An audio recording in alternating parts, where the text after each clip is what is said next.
Oi, como você está?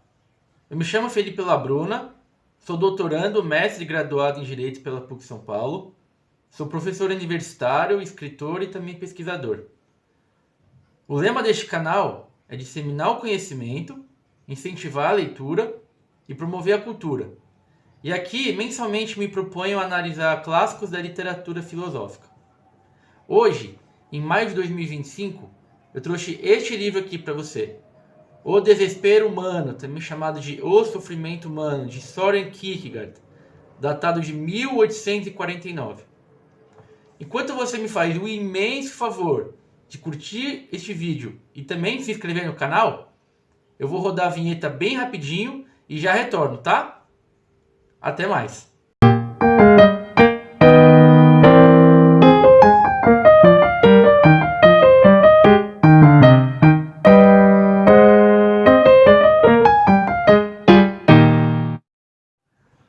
Voltei, pessoal. Vamos lá então falar sobre a nossa obra aqui, O Desespero Humano, de Soren Kierkegaard, de 1849.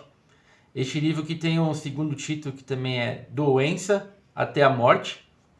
Este livro é uma leitura bem profunda, tá, pessoal? Eu fiz algumas colinhas aqui no meu computador para não perder nada de importante que eu anotei para vocês. É uma leitura que atravessa séculos para conversar com as dores da nossa existência, né? Então, como de costume aqui neste canal, nós vamos primeiramente conhecer quem foi o nosso autor, o contexto em que a obra foi escrita, fazer algumas reflexões e, por último, vamos discutir por que este livro ainda é fundamental nos dias de hoje, tá bom? O Kierkegaard, o Soren Kierkegaard, é considerado o verdadeiro pai do existencialismo, né? E não o Jean-Paul Sartre, como muita gente acha que é. O Jean-Paul Sartre, como eu vou falar daqui a pouquinho, se inspirou fortemente no Soren Kierkegaard, né? O nosso autor do mês, o Soren Kierkegaard, em si, nunca utilizou o termo existencialismo nas suas obras. Mas os temas que eles são inerentes e centrais, que é a angústia, a liberdade, a escolha, a fé e o desespero. Eu vou traçar uma pequena biografia do Soren Kierkegaard, que nasceu no dia 5 de maio de 1813, portanto no século XIX, e faleceu no dia 11 de novembro de 1855, aos 42 anos. Ele foi nascido em Copenhague, na Dinamarca, em uma família profundamente religiosa e também melancólica. A religião da família era o luteranismo. Para quem não sabe, o luteranismo é uma denominação da igreja cristã protestante, né, influenciada pelas ideias do Martinho Lutero. Martinho Lutero, que havia escrito as 95 teses que justificavam a reforma sobre a Igreja Católica Apostólica Romana. Então, essa igreja luterana, que a família do Soren Kierkegaard era devota, ela tinha ali na Dinamarca um nome mais específico. Era a Igreja Estatal da Dinamarca, era uma igreja vinculada ao Estado. Então, essa vivência religiosa da família do Soren Kierkegaard, ela foi profundamente melancólica, foi muito profunda e marcada pelo rigor moral e sentimento de culpa. O seu pai, o Michael Kierkegaard, foi uma figura dominante na família, foi marcada por uma forte culpa religiosa e também é conhecido por ter tido visões apocalípticas que influenciaram fortemente o filho. O Soren estudou teologia, filosofia e literatura na Universidade de Copenhague, tá? Uma coisa interessante a ser dita sobre ele rompeu seu noivado aos 27 anos com Regine Olsen, que foi a grande paixão que ele teve na vida. Decisão essa que ele interpretou como sacrifício existencial e que inspirou várias de suas obras. O nosso autor nunca teve um cargo acadêmico formal, também nem foi pastor, mas escreveu intensamente entre os anos de 1843, quando ele tinha 30 anos de idade, e 1855, quando veio a falecer aos 42 anos de idade. O Kierkegaard não escrevia como filósofo sistemático, mas como um pensador que usava pseudônimos e estilos literários variados para provocar o leitor a pensar por si mesmo. Tá? O nosso autor do mês viveu em relativo isolamento, sendo muito crítico à Igreja Luterana Estatal, né, aquela igreja estatal da Dinamarca, que ele via como burocrática e descomprometida espiritualmente. Tá? Então, qual que era a principal crítica que o Kierkegaard fazia a essa igreja estatal dinamarquesa? Era que ela era contra, ele era contra a institucionalização da fé e a perda da autenticidade cristã. Então, ele criticava efusivamente os pastores luteranos da igreja estatal da Dinamarca por considerá-los funcionários do Estado que pregavam um cristianismo superficial, sem exigência espiritual autêntica, né? Então, ele veio a falecer, como eu havia falado, aos 42 anos, após sofrer um colapso, um mal súbito nas ruas de Copenhague. Acredita-se que esse colapso tenha sido resultado de uma doença da coluna ou do seu sistema nervoso. Alguns estudiosos sugerem até que pode ter sido uma leucemia, uma tuberculose espinhal ou doença degenerativa neurológica. Porém, muitos dizem que o Soren estava tão esgotado pela tensão espiritual e existencial que ele acabou tendo esse mal súbito. Durante a sua internação, ele recusou a presença dos pastores da igreja estatal dinamarquesa, reafirmando até o fim da sua vida a crítica que havia feito ao cristianismo institucionalizado.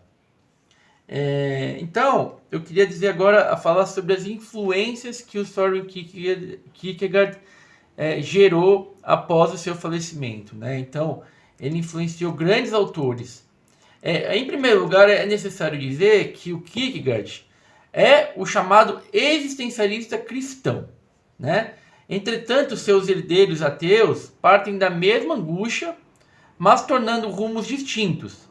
Todos eles, no entanto, reconheceram seu papel fundacional do existencialismo. Então, o primeiro que foi muito influenciado foi o Franz Kafka, né? O Franz Kafka, os seus personagens vivem angústia semelhante à de Kierkegaard, e Kafka, então, absorve a visão de um mundo absurdo e opressivo em suas obras. Outro autor que foi fortemente influenciado pelo Soren Kierkegaard foi o Albert Camus, pois via no sofrimento e no absurdo um ponto de partida para a revolta e a busca de sentido, né? Outro autor que também se influenciou bastante pelo Soren Kierkegaard foi o Jean-Paul Sartre. Como havia dito, muitos acham que ele foi o pai do existencialismo, embora não tenha sido. Mas ele dá uma transformada no pensamento de Kierkegaard, né? Por quê? Porque, sendo ateu, ele removeu Deus da equação e propunha que o ser humano é condenado à liberdade. E por último, também muito influenciada, uma contemporânea, a esposa do Jean-Paul Sartre, a Simone de Beauvoir, que abordou a dor e a liberdade existencial, especialmente da condição feminina. Então, agora eu queria falar um pouquinho de outras obras relevantes do nosso autor, Soren Kierkegaard, né? Essas obras se dividem entre um arcabouço literário e uma busca religiosa radical. O nosso autor escreveu tanto com pseudônimos quanto em seu próprio nome, para marcar diferentes vozes e estágios da existência. Então, esses livros que eu vou relatar são todos anteriores à nossa obra, que é de 1849. Então, nós temos um livro muito conhecido do autor, que é o Temor e Tremor, de 1843, que é uma reflexão sobre o sacrifício de Abraão. O Abraão é o personagem bíblico do livro de Gênesis da Bíblia. Para quem não leu, não conhece a história, Abraão foi pai de Ismael e de Isaac, e também avô de Jacó. Então, esse livro, Temor e Tremor, faz uma reflexão sobre o sacrifício de Abraão e a relação entre fé e ética. Um segundo livro que vale a pena ser citado, como também importante do nosso autor, é o livro O Conceito de Angústia, de 1844. Um livro que discute a liberdade humana e o surgimento da angústia diante da possibilidade de escolha. Também a gente pode citar o livro Diário de um Sedutor, de 1843, um livro que critica a vida estética sem compromisso existencial. Aqui é interessante a gente falar, eu não vou me estender muito para não fugir muito do escopo do vídeo, mas o Soren Kierkegaard dizia que existem 3 estágios de vivência, que seriam eles um estágio de vivência estético, um estágio de vivência ético e um estágio de vivência religioso. Estes estágios descreveriam o desenvolvimento espiritual, descreveriam o desenvolvimento espiritual humano, culminando na fé como a forma mais elevada da existência. Mas assim, em linhas gerais, a vivência estética no ramo da filosofia diz respeito aos sentidos, às percepções, aquilo que se pode sentir. Então, esse seria o estágio estético. O estágio ético seria aquilo que o ser humano realiza com base em critérios morais, E o critério religioso é aquele que o ser humano atua, pratica, levando em consideração a sua devoção e a sua fé. Então, esses seriam os 3 estágios de vivência que o Kierkegaard aborda nesse livro. E aí, eu queria falar um pouquinho do contexto da obra aqui, do O Desespero Humano. É um livro do século XIX, 1849, o século XIX europeu, em um momento que havia uma explosão do pensamento racionalista, científico, e do idealismo alemão erigido pelo filósofo Friedrich Hegel. Então, como eu havia falado, o Kierkegaard vivia num ambiente onde o cristianismo era reduzido a uma tradição estatal, aquela igreja estatal dinamarquesa luterana, sem que houvesse para ele um verdadeiro vigor espiritual. Então ele acaba reagindo contra o hegelianismo e que via a história como um progresso racional e lógico da humanidade. Então o Kierkegaard teria dito que a verdade não está no sistema, mas a verdade está na existência individual.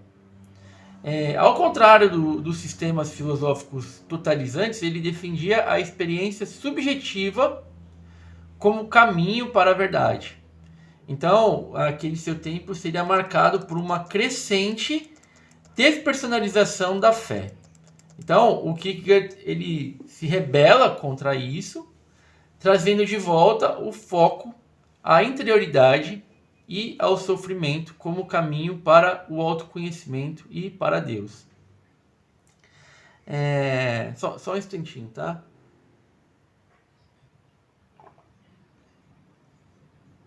Então, agora a gente pode tratar efetivamente do livro Desespero Humano, que também é chamado de Doença até a Morte. Este livro aqui, Eu vou trazer algumas reflexões sobre esse livro. É uma obra que, embora seja relativamente curta, ela é muito densa. Ela é escrita como um ensaio meditativo e eu confesso que eu demorei um pouco para ler esse livro, porque não dá para ler numa sentada, tá? Eu demorei aí cerca de uma semana para ruminar bem o texto. Precisei fazer alguns estudos em apartado para compreender. Então, não é tão fácil assim. Mas nada impossível. Mas assim, é uma obra que explora o desespero como uma doença que ele diz uma doença espiritual, que nada mais é do que o distanciamento do eu em relação a si mesmo e em relação a Deus. Então, o Kierkegaard vai refletir sobre o sofrimento não como um acidente na vida, mas como parte essencial da condição humana. Então, para ele, o sofrimento revela verdades profundas sobre o eu e sobre o mundo. Então, quais são as principais ideias aqui que ele vai trazer nesse livro? A primeira é que o sofrimento é um chamado divino. O sofrimento seria um convite à reflexão e ao amadurecimento da alma. Especificamente, o sofrimento espiritual é mais profundo que o físico, pois ele nasce do conflito interno, né, da culpa e da angústia diante da liberdade. Então, pessoal, nesse sentido, evitar a dor é negar a existência autêntica. Por que isso? Porque o Kierkegaard denuncia o conforto superficial da vida moderna. O sofrimento, então, teria um valor pedagógico. Afinal, ele purifica, ele ensina e pode nos aproximar de Deus. Então, o autor, o Kierkegaard, não romantiza o sofrimento, mas o vê como inevitável e necessário para alcançar a verdade sobre nós mesmos. Então, o sofrimento é a verdadeira chave do autoconhecimento. Então, aqui eu queria falar sobre um ponto crucial do livro, que é a fé. É um ponto chave do livro. Então, a obra acaba abordando a fé de um modo profundamente coerente com a filosofia existencial cristã. O autor ele não faz um sermão doutrinário, mas ele propõe reflexões que colocam a fé como resposta à experiência do sofrimento e também como algo inacessível a quem vive apenas na superfície da existência. Então, aqui eu separei 3 pontos a respeito da fé, que eu acho que é interessante trazer a gente refletir sobre o livro. Então, o primeiro ponto é que a fé é um salto e não uma certeza. Então, o Kierkegaard vê a fé como um salto no absurdo. Aqui não se trata de algo lógico, nem racionalmente demonstrável, mas é um compromisso íntimo e existencial diante do paradoxo da vida, da dor e da finitude humana. A pessoa que sofre profundamente está diante de uma bifurcação. Ou mergulha no desespero, ou dá esse salto de fé. Então, o segundo ponto seria que quem não tem fé vive na desesperança disfarçada. Para o autor, não ter fé não é viver numa simples neutralidade, mas é viver numa forma de desespero. Um desespero este que é oculto. Seja na tentativa de fugir do sofrimento, seja buscando sentido apenas em coisas externas.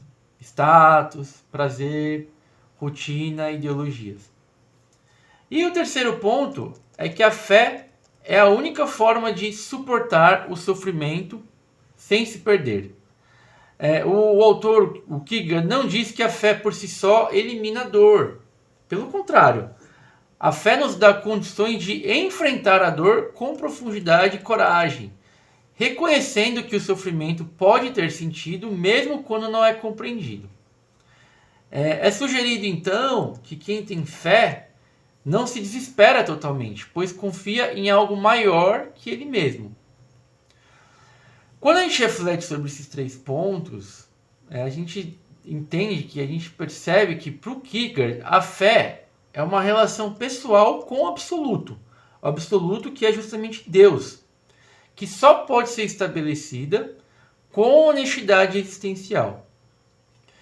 Quem não tem fé, muitas vezes, foge da dor, vive na distração ou na superficialidade. Mas isso não vai livrar a pessoa do sofrimento, apenas vai torná-la mais vazia. É importante lembrar então que a fé não é um consolo fácil, mas uma escolha corajosa diante da angústia. Então, partindo desses 3 pontos sobre a fé, a gente pode discutir um pouquinho da relevância atual dessa obra aqui, né? Então, o que acontece? Hoje nós vivemos numa era do prazer rápido, da positividade forçada e da negação e do sofrimento. Então, o Kierkegaard vai nos oferecer um caminho inverso. Qual que é esse caminho inverso? É mergulhar no sofrimento para compreendê-lo e usá-lo como uma alavanca para a transformação interior. Nos tempos de hoje, que são repletos de crises existenciais, né, de transtornos psíquicos e de superficialidade espiritual, eu entendo que a mensagem deste livro é mais atual do que nunca, já que o que legitima um clássico é que ele esteja sempre atual. Então, é por isso que eu entendo que esse livro é um verdadeiro clássico, porque ele, embora tenha sido escrito no século XIX, ele é muito contemporâneo e tem aplicação total para os dias de hoje. Então, é um texto que ajuda a entender que a dor pode ter um sentido e que o sofrimento pode ser vivido com profundidade e coragem, e não apenas medicalizado ou evitado. Partindo disso, eu concluo que o desespero humano nos ensina que é possível sofrer com sentido e que talvez isso seja o que nos torna humanos. Se você já sentiu que o sofrimento não faz sentido ou que a dor te isola, o autor pode te mostrar que há sabedoria nesse vazio que você sente. Então, é uma obra que é um convite ao mergulho interior. Não para afundar, mas para emergir mais inteiro nele. Então, para você que teve paciência e a coragem de chegar até aqui nesse vídeo, eu queria deixar uma pergunta. Como é que você lida com o sofrimento diário na sua vida? Comenta aqui embaixo para eu ver, a gente vai conversando, tá? Muito obrigado por me assistir, obrigado pelo prestígio e até o próximo mês com a próxima leitura filosófica. Um abraço.